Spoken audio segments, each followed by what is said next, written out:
Hello friends, welcome back to this channel. दोस्तों, इस video में हम लोग चर्चा करेंगे PLI scheme, production linked incentive scheme के लिए कुछ कंपनीज को सेलेक्ट किया गया है टेक्सटाइल सेक्टर से। और इसमें हम जानने की कोशिश करेंगे कि क्या ट्राइडेंट लिमिटेड को या आलोक इंडस्ट्रीज लिमिटेड को, क्या इनमें से किसी एक कंपनी को भी सेलेक्ट किया गया है PLI स्कीम के लिए। तो उससे पहले आप लोगों से रिक्वेस्ट करना चाहूँगा, अगर आप इस चैनल को फर्स्ट टाइम देख रहे हैं, मेक श्योर कि सब्सक्राइब करके बेल आइकन को हिट कर लीजिए, ताकि दोस्तों किसी भी वीडियो की नोटिफिकेशन आपसे मिस ना हो। और दूसरी चीज़ कि अगर आप डीमेट या ट्रेडिंग अकाउंट ओपन कराना चाहते हैं, डिस्क्रिप्शन बॉक्स में लिंक ड्रॉप किया गया है। दोस्तों, अगर आप देखें यहाँ पे तो 13 लिस्टेड कंपनीज को सिलेक्ट कर लिया गया है PLI स्कीम के लिए, राइट फॉर टेक्सटाइल। जैसा कि आपको पता है, PLI स्कीम का मतलब है प्रोडक्शन लिंक्ड इंसेंटिव स्कीम। ये स्कीम इसीलिए लाई गई थी। इसके लाए जाने का मेन पर्पस क्या है?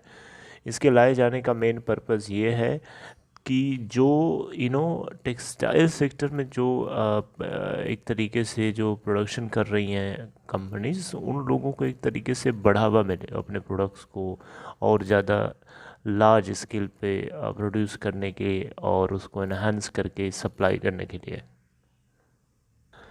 इंसेंटिव का मतलब ही यही होता है कि आप अगर कोई काम करें तो इंसेंटिव दिया ही इसीलिए जाता है ताकि आपका काम और अच्छा हो, आपका मन और ज़्यादा लगे उसी काम को करने के लिए।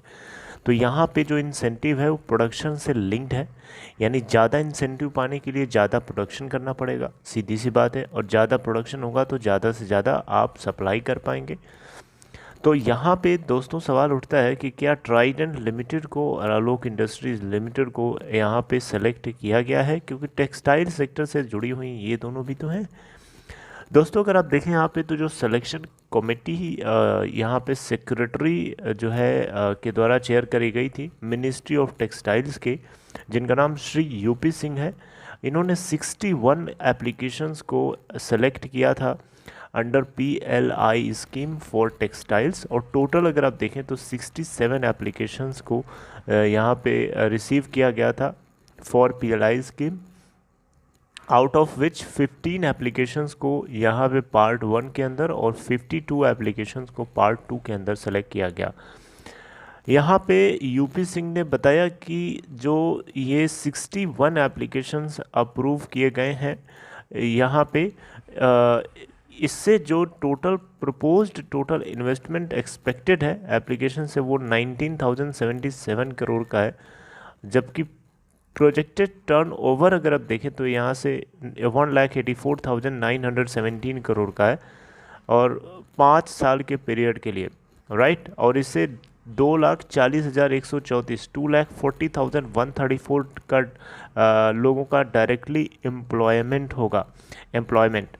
दोस्तों, अगर आप देखें यहाँ पे तो स्कीम के अंदर दो पार्ट्स हैं, पार्ट 1 एंड पार्ट 2। पार्ट 1 जहाँ पे मिनिमम इन्वेस्टमेंट की रिक्वायरमेंट 300 करोड़ है और मिनिमम टर्नओवर यहाँ पे जो रिक्वायर्ड है वो 600 करोड़ है। अगर इंसेंटिव अचीव करना है उस केस में कम से कम आपको टर्नओवर 600 करोड़ का दिखाना पड़ेगा और मिनिमम इन्वेस्टमेंट 300 करोड़ का करना पड़ेगा। ये पार्ट 1 के अंदर की रिक्वायरमेंट है। पार्ट 2 के अंदर अगर मिनिमम इन्वेस्टमेंट देखें तो 100 करोड़ और मिनिमम टर्नओवर जो है इंसेंटिव पाने के लिए दिखाना पड़ेगा वो है 200 करोड़ 200 करोड़ का। तो यहाँ पे 3 लिस्टेड कंपनीज को पार्ट 1 के अंदर सेलेक्ट किया गया है और 10 लिस्टेड कंपनीज को पार्ट 2 के अंदर सेलेक्ट किया गया है। Government approved production linked incentive scheme यानी PLI स्कीम जो है टेक्सटाइल प्रोडक्ट्स के लिए, नेमली MMF एपरल और MMF fabrics and products of technical textiles, इन सभी चीज़ों के लिए इंडिया के मैन्युफैक्चरिंग कैपेबिलिटीज़ को एनहांस करने के लिए और एक्सपोर्ट को एनहांस करने के लिए ये 10,683 करोड़ रुपए का फाइनेंशियल आउटले रखा गया था भारत सरकार की तरफ से अगले 5 सालों के लिए, 5 ईयर पीरियड्स के लिए। और ये इस सेक्टर की ग्रोथ के लिए बूस्ट करने के लिए ये कदम उठाया गया था। सरकार ने इंपोर्ट ड्यूटी भी हटा दी थी कॉटन के ऊपर लगने वाली। राइट। तो अब देखिए यहाँ पे एक बहुत ही बढ़िया खबर थी टेक्सटाइल सेक्टर के पर्सपेक्टिव से देखा जाए तो। लेकिन अगर आप देखें यहाँ पे तो पार्ट 1 के अंदर जो जो कंपनीज सेलेक्टेड हैं उनके नाम बता देता हूँ। HP cotton textiles mills limited है, इसके अलावा हिमासिंगका सीड लिमिटेड है, और तीसरी कंपनी ट्राइडेंट लिमिटेड है। यहाँ पे ट्राइडेंट को पार्ट 1 के अंदर सेलेक्ट किया गया है। अगर आप ट्राइडेंट से जुड़े हुए हैं तो आपको ये पता होना चाहिए। वही listed companies under scheme part 2 के अंदर देखिएगा तो AYM सिंटेक्स लिमिटेड है, इसके अलावा डोनियर इंडस्ट्रीज़ लिमिटेड है, इसके अलावा गोकालदास एक्सपोर्ट्स लिमिटेड है, इसके अलावा पर्ल ग्लोबल इंडस्ट्रीज़ लिमिटेड है, संगम लिमिटेड है, मोनेटे कार्लो फैशंस लिमिटेड है, अरविंद लिमिटेड को देखिए यहाँ पे डाल दिया, इसके अलावा गिनी फिलामेंट्स लिमिटेड है, केजी डेनिम लिमिटेड है, SPV ग्लोबल टेक्सटाइल्स लिमिटेड है। अरविंद लिमिटेड पे तो मैंने पहले भी कुछ वीडियोस बना रखे हैं, तो आपको इससे भी जुड़ी हुई खबर आपको देखने मिल गई। अरविंद भी तो टेक्सटाइल से जुड़ी हुई कंपनी है। और बाकी और जो इसमें लिस्टेड कंपनीज़ हैं इन सभी के ऊपर वीडियोस तो मैंने नहीं बनाए हैं, नहीं पता है मुझे, आप लोगों को भी नहीं पता होगा, अगर पता है तो अच्छी बात है। लेकिन यहाँ पे ट्राइडेंट लिमिटेड के ऊपर मैंने बनाए थे तो वो भी आपको पता होना चाहिए। देखिए यहाँ पे आलोक इंडस्ट्रीज़ लिमिटेड तो नहीं है, आलोक इंडस्ट्रीज़ लिमिटेड तो इसमें नहीं है। अब देखिए आलोक इंडस्ट्रीज़ लिमिटेड के बिज़नेस को अगर मुकेश अंबानी और JM फाइनेंशियल्स अगर ये दोनों मिल करके चाहते तो सही कर सकते थे, और इस प्रोडक्शन लिंक्ड इंसेंटिव का बेनिफिट लेना आलोक इंडस्ट्री के लिए बहुत ही मुश्किल काम नहीं था, वो चाहे तो ले सकता था। लेकिन वही है कि बिज़नेस करने के लिए जो है सिर्फ इन्वेस्टमेंट की ज़रूरत नहीं होती है, बल्कि उसमें मन लगना चाहिए। बिज़नेस कराने के लिए आप प्रॉफिटेबल बनाना चाहते हैं आलोक इंडस्ट्री को, उस केस में आपको अपना जो है अटेंशन देना पड़ेगा उसके लिए।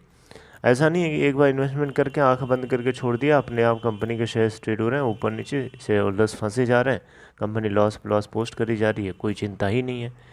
ऐसे नहीं होता है, राइट।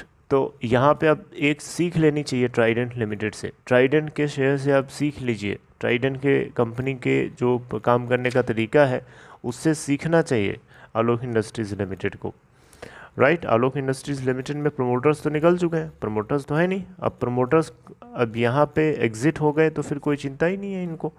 अब यहाँ पे प्रमोटर्स के रूप में यही दोनों आके बैठे हुए हैं, JM financials and Mukesh Ambani की company Reliance Industries Limited, right. तो अब यही दोनों इसकी भाग्य और दशा को तय करेंगे, राइट। अगर कुछ अच्छा करेंगे तो इस कंपनी का अच्छा होगा, नहीं तो फिर कुछ नहीं अच्छा होगा, ऐसी लटकी पड़ी रहेगी। चलिए खैर, अपना ख्याल रखिए दोस्तों, आगे कोई और अपडेट आएगी मैं डिस्कस करूँगा। PLI स्कीम के ऊपर मेरी प्लानिंग पहले से थी बताने की, थोड़ा सा इसमें डिले हो गया, सो सॉरी फॉर दैट। मैं कोशिश कर रहा हूँ कि अब कोई चीज़ें मिस ना हो, आप तक टाइमली डिस्कस किया जा सके। Take care.